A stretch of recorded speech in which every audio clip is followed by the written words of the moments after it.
लोकशाहीचा बुलंद आवाज, रिपब्लिकन वार्ता, महाराष्ट्र।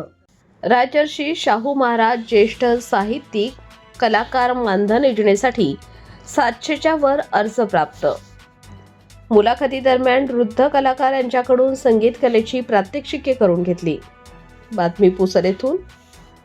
वृद्ध कलाकार मानधन योजनेसाठी राजर्षी शाहू महाराज ज्येष्ठ साहित्यिक व कलाकार मानधन सन्मान योजनेसाठी पुसद पंचायत समिती येथे लाभार्थी योजनेच्या अर्जदाराच्या मुलाखती सुरू असून योजनेसाठी जवळपास 700च्या वर अर्ज प्राप्त झाले आहेत।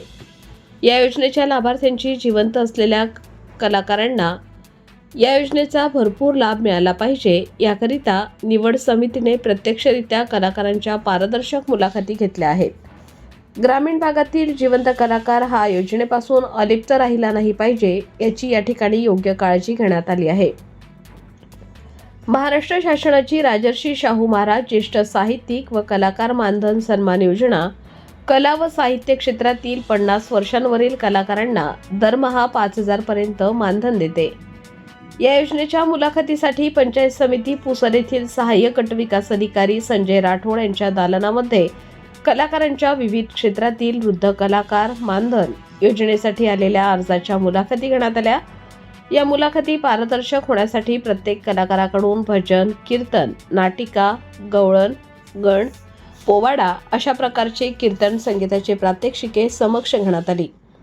वृद्ध कलाकार मानधन ही नाव राजर्षी शाहू महाराज ज्येष्ठ साहित्यिक व कलाकार मानधन सन्मान योजना या नावाने सुरू करण्यात आली आहे।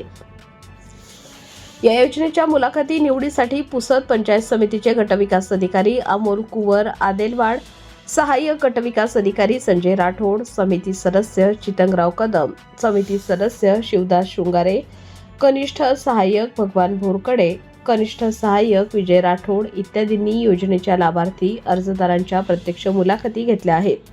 मागच्या 4 वर्षापासून थांबलेली ही जी काही योजना आहे काही कारणास्तव ती यावर्षी आम्हाला नव्यानंच या ठिकाणी जे काही समितीवर सदस्य म्हणून या ठिकाणी घेतलेलं आहे आणि त्याचं कामकाज या ठिकाणी मागच्या 2 महिन्यापासून आमचं या ठिकाणी चालू आहे। आज पुसद पंचायत समितीमध्ये मी आणि माझे सहकारी शृंगारेजी या ठिकाणी मुलाखती घेण्यासाठी या ठिकाणी आलो। खरं म्हणजे आम्ही स्वतःला या ठिकाणी भाग्यवान समजतो की आमच्यासारख्या छोट्या कार्यकर्त्याला ही जी काही संधी आहे ही संधी या ठिकाणी या निमित्तानं प्राप्त झाली आहे।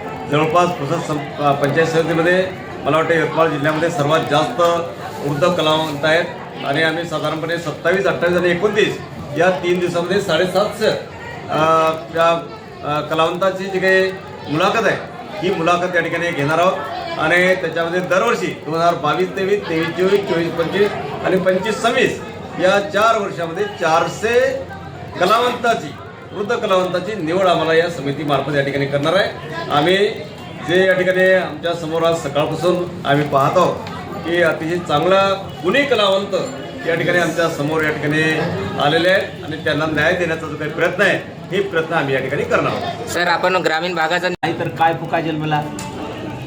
राष्ट्रसंत तुकडोजी महाराज म्हणतात जीवनात एकत्री कला असली पाहिजे आणि कलेची माणसाची ओळख एरवी कोण पुसतो अनिक।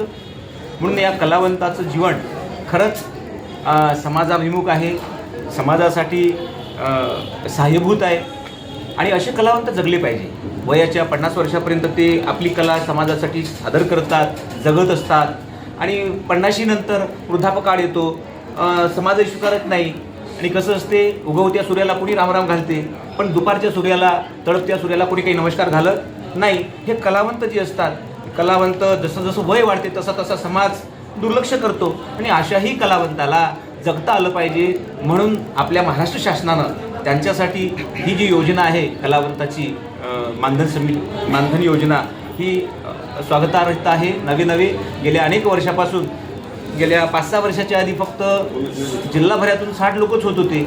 नंतर मात्र या कालखंडात आताच्या सरकारनं 100 लोक एका जिल्ह्यामध्ये एका वर्षाला आहे आणि यावर्षी तर पुन्हा आणखी 5 लोक वाढवले म्हणजे 105 लोक आपल्याला एका वर्षी घेता येते आणि यावर्षी गेल्या 4 वर्षापासूनचं हे 420 लोक यावर्षी आपण घेणार आहोत। निश्चितच सर, जो खरा कलाकार आहे ज्याला खरोखर रिपब्लिकन वार्ता न्यूज महाराष्ट्रासाठी Vidarbha उपसंपादक Rajesh Dhole, Yavatmal. Subscribe now and press the bell icon. Never miss an update.